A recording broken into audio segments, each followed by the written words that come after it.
Hello Fly Nation and welcome to the Freestyle Your Life podcast, the one and only podcast inspiring you to live your authentic greatness while teaching you that less is more.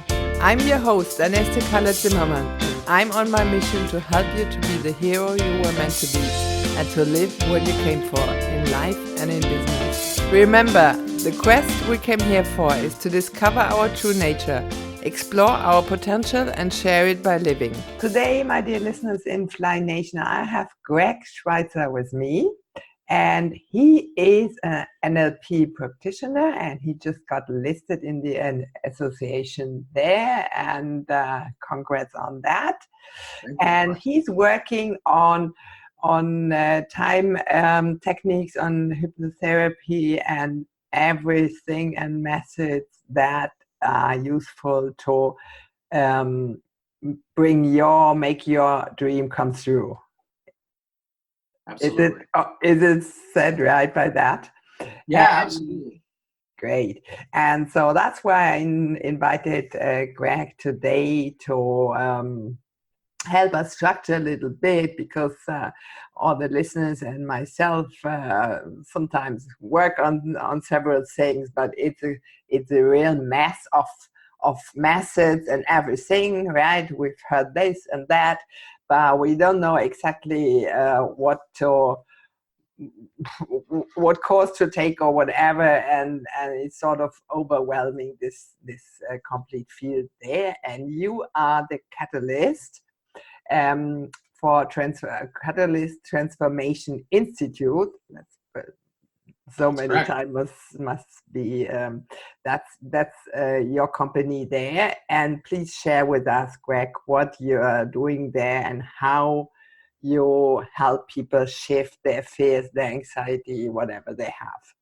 Sure. It's your stage. Yeah, Catalyst Transformation Institute is the name I chose for the company, because the truth of the matter is when transformation happens, the person themselves transforms themselves. It's just that sometimes we need a little help to be able to see through some of the fog, if you will, sometimes to be able to make those shifts happen and keep them permanent.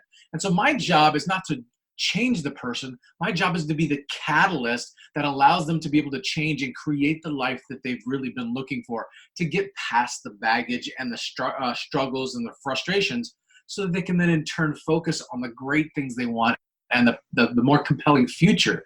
And so that's why I chose that particular name. Now, one of the things I really work on with people is that I consider myself a freedom fighter. Mm-hmm. And my job is to help coach other people to be freedom fighters as well, because everybody in life and in business is looking for freedom and especially fulfillment. And there's just stuff that gets in the way. And so my job is to, as a freedom fighter, and to help other people be a freedom fighter, is just really learn what's the best ways for us to fight for our lives, to fight for our freedom in a way that we get that freedom. It's interesting because freedom doesn't come for free. We've got to work at it. And so that's what my job is to kind of help people know how to be able to navigate all of those pieces so that they can be free and fulfilled. Yeah, and that's what brought me up to you, actually, because the freedom fighter, I just love this, and I'm such a fan of freedom. And for me, freedom, for example, is as an entrepreneur to have my business in my laptop, right? So if I'm doing the interviews, of course, I'm in the studio there, but all the other time when I'm just working on something, I'm on my terrace or I'm traveling a lot. And that's possible with the system how I did set it up, right? So for me, this is freedom and fulfillment. Right. I'm doing what I love, and I can inspire my listeners out there, and I bring up highly inspiring guests who really love themselves, what they do, and share really life-changing stories. That's what's fulfilling me. That's why I'm doing the podcast or the summit. That's good. And you know, one of the things I love about what you're sharing here is you shared what freedom looked like for you. And I think that's an important thing for everybody to remember, is that your flavor of freedom is your own. And somebody else might have a different flavor. Somebody might want location independence, and I can run my life and my business from my computer. And other people may want some different version of that. And that's perfectly okay.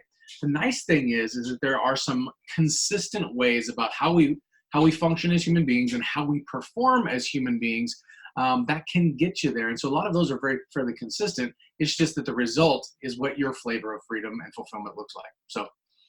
Right, and of course it's something else for everybody, right? But we all strive for fulfillment and for freedom, and to do what we're here for, right? Exactly.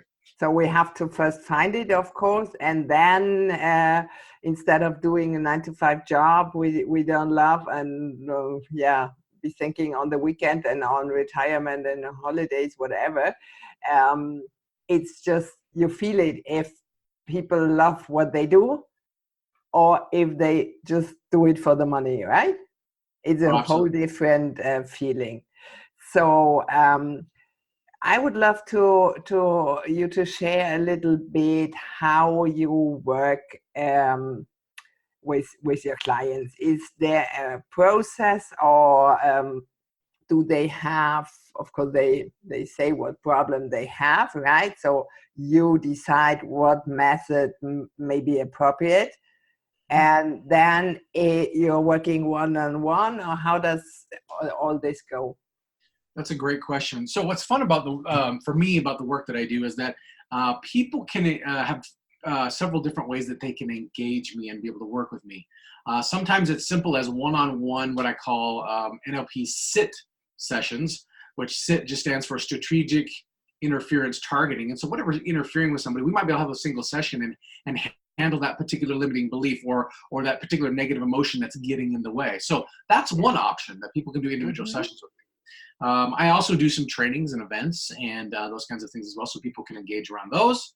And then I do have one-on-one coaching, which is kind of a more specialized application process, if you will, where I can coach people for 6 months to a year at a time, and it becomes a full program at that particular point in time that engages with what the person wants.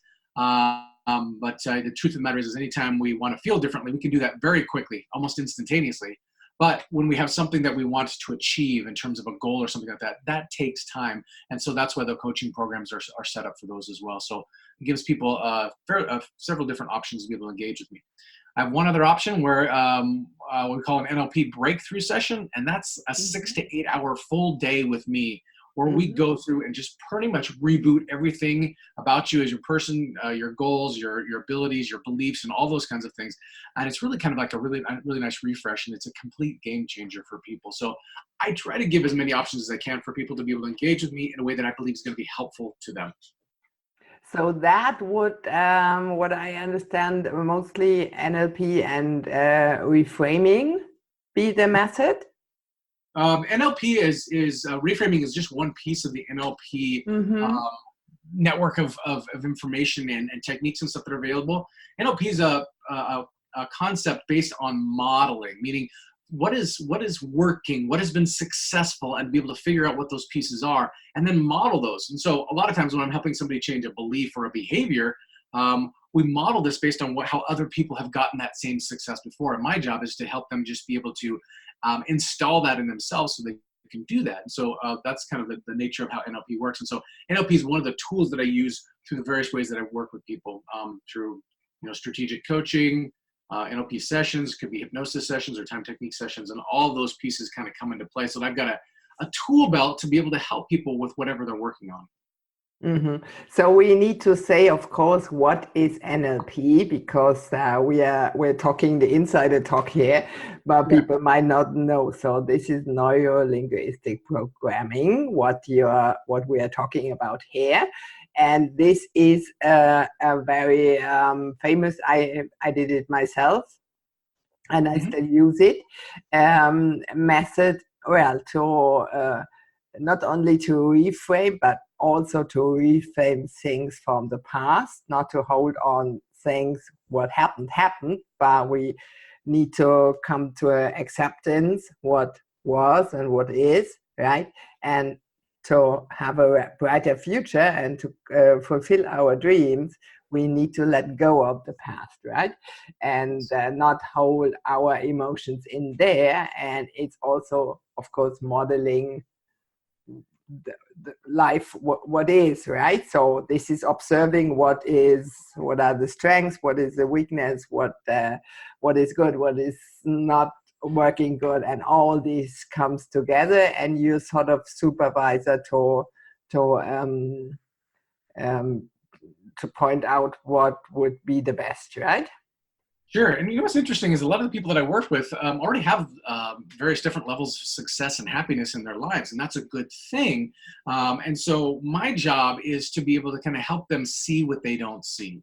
As good as we are about things in our lives, is that it's we can't see our own junk.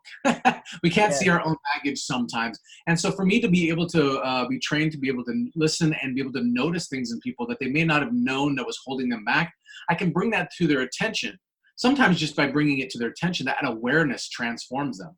But even if it doesn't, we've got some tools to be able to handle those things. And so sometimes just improving and getting past baggage is just being able to be aware that it even exists. And then from there, there's specific ways to handle them. And I think that's really what the core of being a freedom fighter is that, we got to fight for it, but sometimes we haven't been taught very well how to fight. Right? Sure. We haven't been taught the manual for how to use our brain and our hearts and those kinds of things. And so part of my job is to be able to train and coach people on how to be able to engage and be a freedom fighter in a way that, A, number one, you know what's a threat and what's not a threat in your life and your business. But B, also what are the methods of battle that are going to actually work? Because people are out there swinging hard and they're actually working hard on things, and just sometimes those things aren't working and they're not sure what to do next. And I just firmly believe we don't have to struggle as hard as we do sometimes. Mm-hmm. And of course, it's easier if we have somebody from the outside who is trained on that, right? And looks like from the ego perspective, as we so often stand in our own way, right? And part of Freestyle Your Life is exactly what you do, to reframe the past, to model what is, and to find out what we really there for, and to do that, and not improving the weaker parts, but to do what we love, because that's fulfilling, and most of the other things doing for money might not as much as when we live our purpose and do what we are meant to do, right? So I think it's important for people to realize that when they are struggling sometimes, a lot of times we're doing this to protect ourselves and to help ourselves. It's just, and our motives are pure, but our methods sometimes don't work in being able to do what we intended to do. And that's really the difference maker that you and I work with people. That's what we do, is like people have mostly positive motives around trying to do whatever they're trying to do. It's just their methods and their rules for life have either worn out or they never worked to begin with. And our job is to help them find the right ones that are going to work. Exactly. And I'm sure you, Greg, did struggle with that before too, right? Oh, absolutely. And this is why I have coaches in my life as well, as they get to help me see things that I don't see and help me grow into the next best version of myself as well. So, yeah. Exactly. So most of the time in our midlife, when we get to know ourselves really, right? We don't know ourselves in teenage years, but nowadays when we move through lives and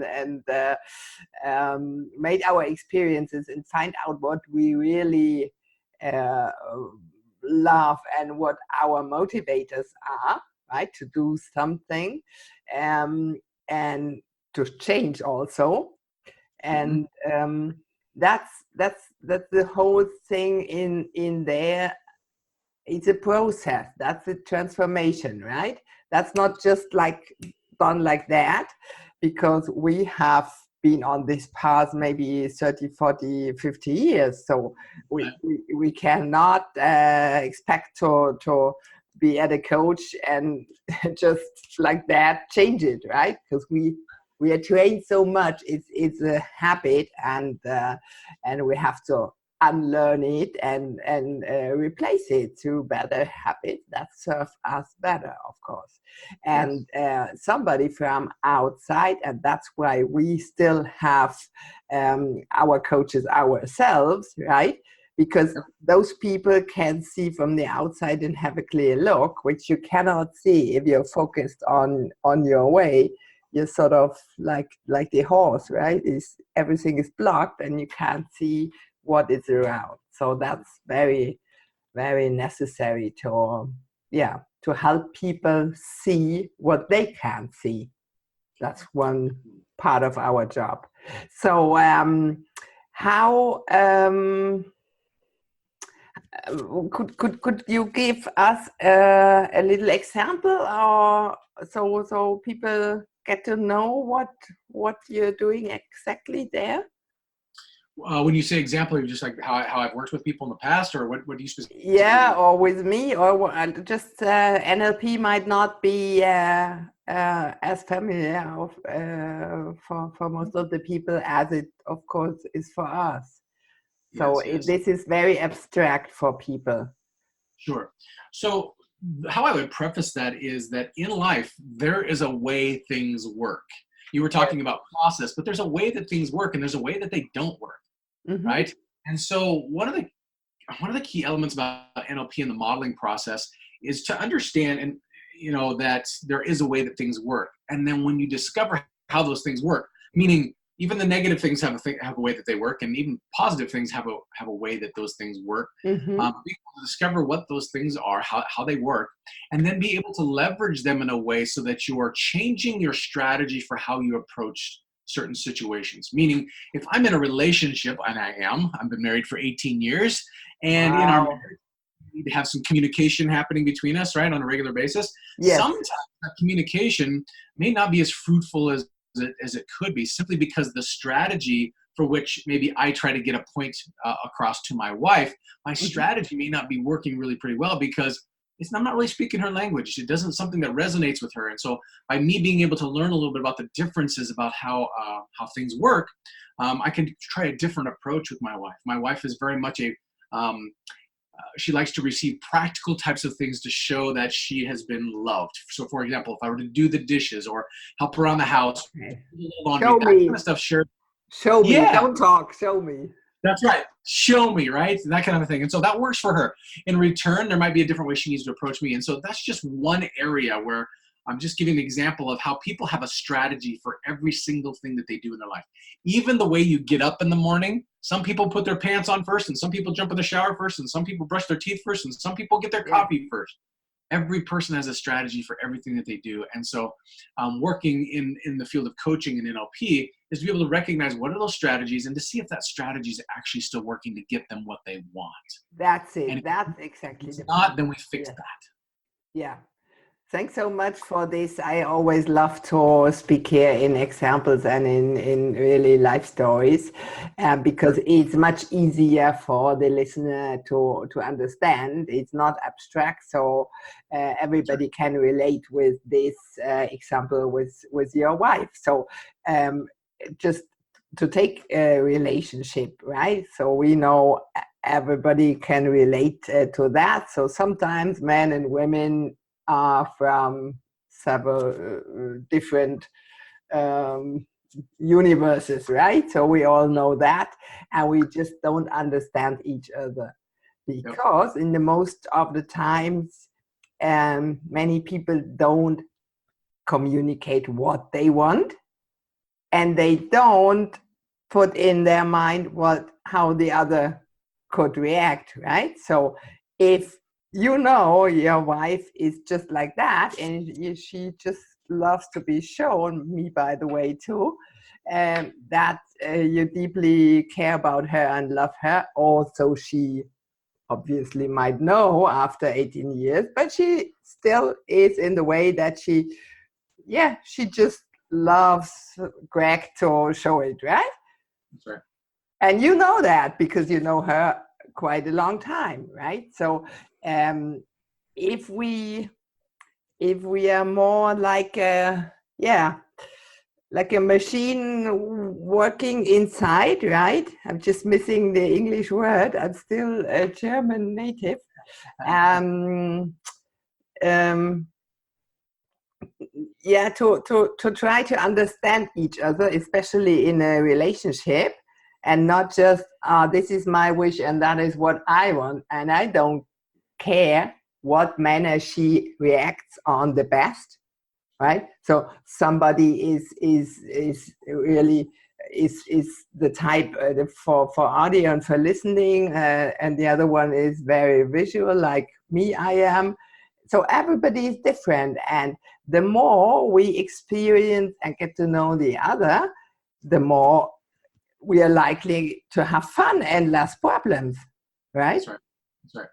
Well, I think it's important to remember too that just being aware of the fact that people communicate slightly differently, at least the way that they process information, and I may be using specific words in a relationship, like say with my wife, those words mean something different to her, at least slightly different, and it doesn't get received in the same way. And so, the meaning of communication is the response that you get. And this is important because I think when we're working with people, when we're communicating with people, that if something doesn't work, a lot of times people move to a negative feeling and they stay there. They're like, yes, oh, it isn't working. And what's important about that is to realize that negative emotion is just telling you that there's a better way out there. We need to realize that that's not the final end of the story, that we feel negative. That's actually a place of learning. That it says, this is feedback telling you that this didn't quite work as well, so what else can you do to make this better? And it really gives us some feedback to know how to be able to adjust and then do some fine tuning. And once we do the fine tuning, then we can find out exactly what does work. And once you find that out, everything after that can be much simpler. A relationship is going to be so much easier, and it won't be as much work because now you've figured out the best way to relate to each other. When you're working in your career, in your business, you're going to find out the things that are working for you, and you can put those on autopilot, like habits, or put them in your schedule. Yeah. And now that's just how you are and what you do, and that's how you show up instead of struggling so hard and forcing it through willpower. It now becomes the new normal of how you operate, and that's a nice way to live. Yeah, because as it becomes a habit, right? It's not that we have to think about it. So going on autopilot, right? And that's what we learn to unlearn habits, right? Brushing the teeth. I do it with the right hand. So everybody does it different. And if you want to do it on the other side, it feels like so strange, right? Because I've done it over 50 years on the right side, right? Of course, I can unlearn it and make it a new habit with the left hand side here, but then I have to think it. If I take my right hand, it's just autopilot. I don't even have to think it. That's right. Right? That's right. So and that's an interesting point about habits. Oh, I didn't hear you just now. Please repeat the sentence. Sure. I said you bring up an interesting point about habits, and it's interesting because old habits never die. They actually have to be replaced. And so when people are trying to stop doing something, our brains don't know how to don't. It's like, don't cut your nails. Our brains don't know how to don't do anything.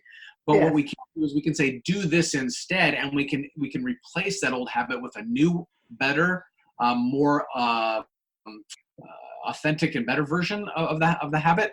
And then now our lives completely change. But just trying to stop a habit is not as fruitful as actually just replacing it with something better.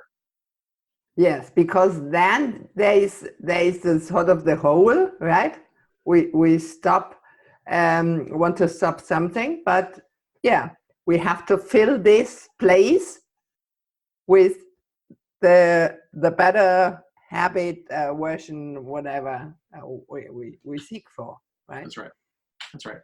So if, just coming to my mind, if somebody wants to stop smoking, what would be the so we shouldn't just say stop smoking, but what should we replace it with? That's a good question. It's just popping to my mind. Yeah, a lot of people don't know this, but it's less often that people have an issue stop smoking because of the nicotine. It's actually the sugar that's in cigarettes and those kinds of things that actually create an addiction for people. And so oftentimes, people can create a new habit like chewing gum or things like that. It's that every time it feels like I'm going to put a cigarette in my mouth, instead I put a stick of gum in my mouth or something like that. It's replacing the habit.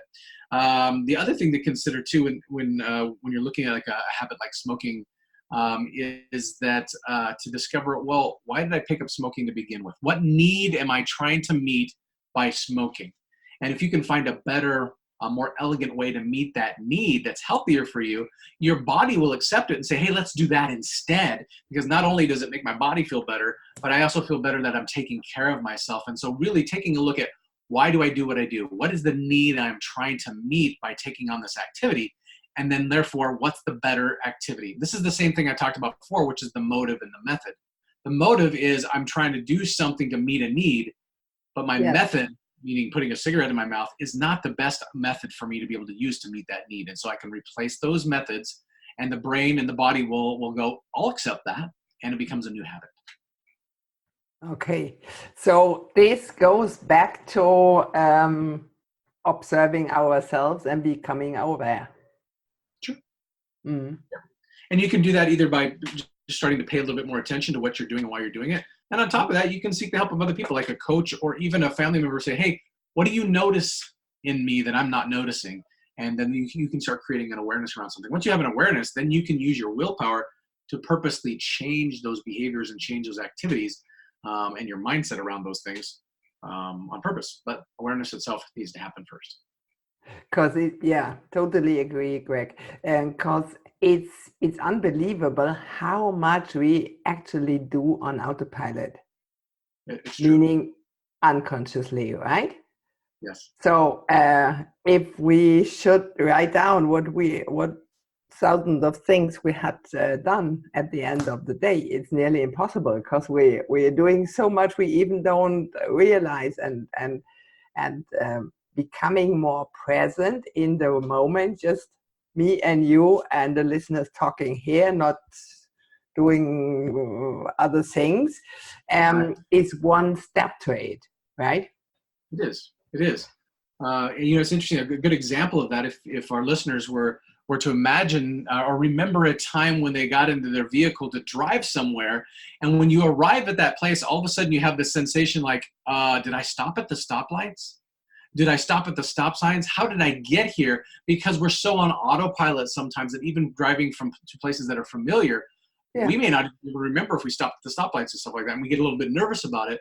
Yeah. This is how powerful habits can be, and people don't realize the weight of a habit until they experience something that goes, oh my gosh, I didn't even realize I did that. Mm-hmm. But I experienced that myself, and it's really incredible. It's incredible. And just to share this short, I am still a single mom, raising two sons and with two companies, and of course, and a dog and a partner and garden, whatever, thousands of things to do, everybody can imagine. And I just could manage to do the most important thing, never everything, but the most important thing, as I was really multitasking genius. So I did 6 to 7 things at a time, pretty good. But of course, I wasn't present at everything that I did, right?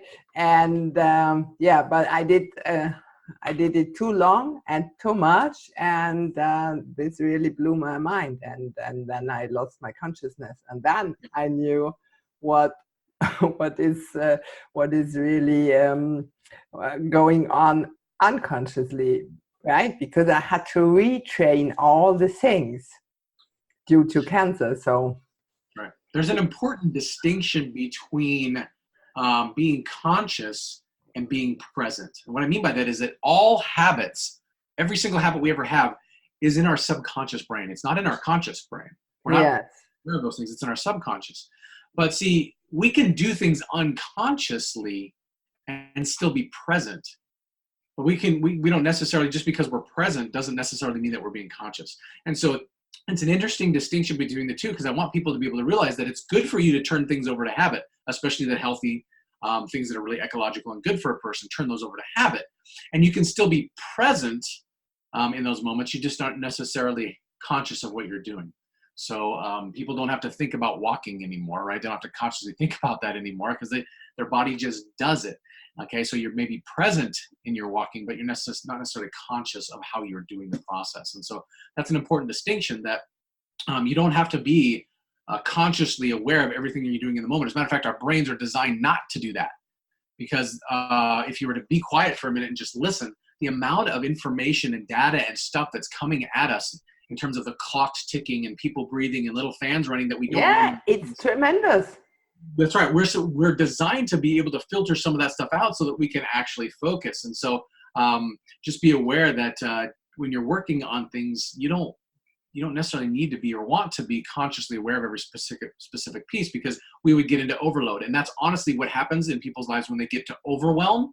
Overwhelm is too much chunks of information coming at us, and we don't know how to, our brains can't actually process that. And therefore we get into the stuck mindset and we feel negative in a lot of ways. So a lot of ways to get out of that stuckness is just to start thinking and focusing on something specific and moving in that direction. And that'll get you back into momentum. Right, because often there are too many things, and we even don't know on which to act first, right? That we all know that from business, or we are acting on other people's agenda, right? So this all leads to procrastination, which is of course really bad, but it's a big part of it. It's self-made, right? We are in our own way. That's right. Self-sabotaging, right? That's right. And once we start realizing that we did that to ourselves, we can also realize that we now have the power to undo that to ourselves. And this is the great hope of being a human person. We have human agency. We have the ability to change directions, right? We can take U-turns. And so when we get stuck in a certain way, or we have some things going on in our life that are negative or unhappy, or we just don't want anymore, it's good to know that a lot of those things we created for ourselves, and therefore we still have the same power to turn and create something better, something different, something new. Once you start realizing that you have that kind of power inside yourself, life becomes a whole lot different. It's a game changer. Yeah, thanks for that, Greg. Because really, we need to see we created most of the stuff in our life ourselves, right? We are not conscious about it, but as we are in the process of becoming aware of whatever's going on and what is not good for us, this is exactly the Freestyle Your Life process, right? And which I had to do myself first, because I had this problem, exactly that. And that is the transformation to really let go of things, and the backpack there we are carrying, which after really becoming aware and observing what's going on, we decide, no, that's not good for me, or this person, to be with this person, or around there, or this situation, right? Just because we've done it 5 years in the past doesn't mean we have to go on the next 5 years like that. If we realize, well, that sucks, that's not good for us, right? So we come to a change and to restyling. So freestyling is free yourself from things that suck, and that's how we just explained, needs to become aware and present and observe what's going on there. If everything is okay, fine, nothing to change, right? But if there are some things that could work out better, or some goals that could be reached better in another way, and then we need to just take up the status quo and look where we are and where we want to go. And the best way, of course, is to work with a coach who can see all this picture, who can see what we can see, as long as we are inside, right? Yeah, and it's important for us to remember that there's a spectrum to freedom, meaning oftentimes people think in terms of freedom as running away from some sort of pain, like freedom from, my emotional baggage, freedom from my old behaviors, freedom from these particular people or this particular pain. And that's true, but it's not the whole story. You see, we get freedom from things, and then we get freedom for other things. And this is where you start creating your compelling future. Part of the problem is people get so hung up on their past or their negative pains and those kind of things. They want to get freedom from that they can't see a compelling future anymore. And that becomes a problem, because then people won't even allow themselves to desire what they don't believe can transpire. If we stop dreaming, then we get stuck even more, and all we can see is the negative types of things. And so freedom has a spectrum to it. And then yes, it's important to get freedom from some things, but you also got to pay attention to what's that freedom for. What is the next best thing? What is the next version of my great life going to look like? And when we work those two pieces together, it's a powerful 1-2 punch that allows us to move in the direction of our dreams. Finally. That's great. That's just great. So, Greg, we are nearly at the end here of our interview time. What would you love to leave the listeners with? Great question. It was the last sentence, by the way, you just mentioned there. It's exactly that. And by the way, if we don't dream or strive for the better, right? What sort of life is this, right? But so many people they are in the rat race, and that's really sad. It is. And so I guess what I would say as a final point to the listeners is that you don't have to settle for less than what you really, really want. There's a way things work, and by understanding those things, you can now put yourself back in power around your life and your dreams and your goals. And so have hope. See, hope is not necessarily a strategy, but hope is foundational. We begin with hope and we build on top of that. So I'm just sharing with you because if you heard my story, I came from a place of some massive struggle and challenges, and I felt like there had to be a better way. And I went on a massive mission to go find out what those things are. And that's where I've gotten to where I am today. I don't have the answer to every single thing, but I've got a whole lot more now than I ever did before, and you can too. So you don't have to settle for less than what you really want, and you can put yourself back in power. Thanks so much. Amazing, Greg. Thank you very much. Yeah, because I always love to sort of do a summary for our listeners here, and to bring it to the point. To leave them with real tips and takeaways. So thanks so much for being here, for your summary and tips and methods you shared. That was amazing. Well, bless my socks off, and thank you for the invitation. And I'm certainly glad to have been part of this. You're so welcome. And I will mention everything in the show notes, right? So listeners can look it up, and whoever want to reach out to you, you're there to help, right? I welcome any conversation. If somebody wants to reach out to me, I'd love to chat. Okay, great. So thanks so much, and have a wonderful day. It's 8:00 in the evening here. Where are you? Which time zone? It's right at lunchtime here where I'm at. I'm in Mountain Time Zone in Idaho in the United States. Idaho. Okay. So you have your day in front of you, and I'm in the evening. So thanks for listening in, Fly Nation. Thanks, Greg, to be here to spend your time and inspire my tribe here. And have a lovely day, everybody. Right. Bye-bye. Thanks for listening in. I hope you got new inspiration to seek help and surrender to love no matter what situation you're in. Hopefully, you could take away that transformation is possible. By getting the right support, you can embrace life joyfully and enjoy your life on your own authentic terms. Please rate and review the Freestyle Your Life podcast on freestyle-your-life.com/podcast if you like today's talk, and make sure you qualify for the amazing I Love to Fly podcast giveaway by subscribing and referring 3 friends to the Freestyle Life podcast.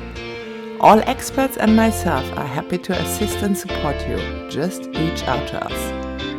Thanks for joining us today, and don't forget to tune in next Thursday and listen in to your next inspiration on how to freestyle your life. You will learn another priceless shortcut on how to break free and restyle your life on your own authentic terms. Becoming authentically you will ease your life and business. Remember, Fly Nation, break free and fly. Looking forward to talk to you next Thursday. Bye.